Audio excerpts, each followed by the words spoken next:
सदृश विज्ञान के निधान और सर्वथा अभिमान रहित होते हैं, वे अपने स्वरूप को सदा छिपाते रहते हैं, क्योंकि कुवेश बना करके रहने में ही सब तरह का कल्याण है।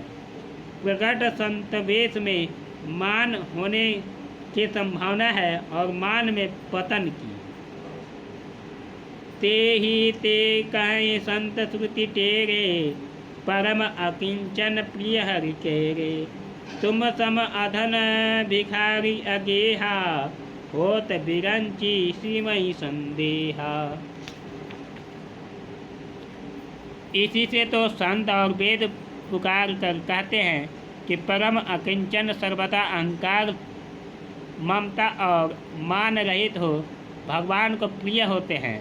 आप सरीखे निर्धन भिखारी और व्यहीन को देखकर ब्रह्मा और शिव जी को भी संदेह हो जाता है कि वे वास्तविक संत है या भिखारी। जो शिशोषि तब चरण नमामि, मोह पर कृपा करिय अब स्वामी। सहज प्रीति भूपति के देखी, आप विषय विश्वास विशेषी। आप जो हो सो हो, अर्थात जो कोई भी हो, मैं आपके चरणों में नमस्कार करता हूँ। हे स्वामी, आप मुझ पर कृपा कीजिए।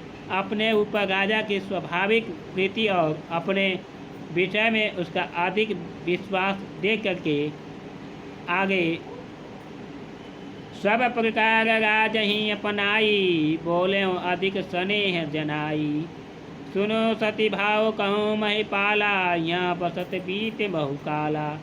सब प्रकार से राजा को अपने बस में करके अधिक स्नेह दिखाता हुआ वह कपट तपस्वी बोला, हे राजन सुनो, मैं तुमसे सत्य कहता हूँ, मुझे यहाँ रहते बहुत समय बीत गया। अब लगी मोहि न मिलऊँ को, मैं न जानऊँ काऊ। लोक मान्यता अनल सम, कर तप कानन दाहो। अब तक ना तो कोई मुझसे मिला और न मैं अपने को किसी पर प्रकट करता हूँ, क्योंकि लोक में प्रतिष्ठा अग्नि के समान है जो तप रूपी वन को भस्म कर डालती है। तुलसी देखो सुबेसु, भूले मूड न चतुर नर। सुंदर के की पेक वचन सुधा सम, अतन अहि। तुलसीदास जी कहते हैं, सुंदर वेद देकर के मूड नहीं, मूड तो मूड ही है, चतुर मनुष्य भी धोखा खा जाते हैं। सुंदर मोर को देखो, उसका वचन तो अमृत के समान है और आहार सांप का है।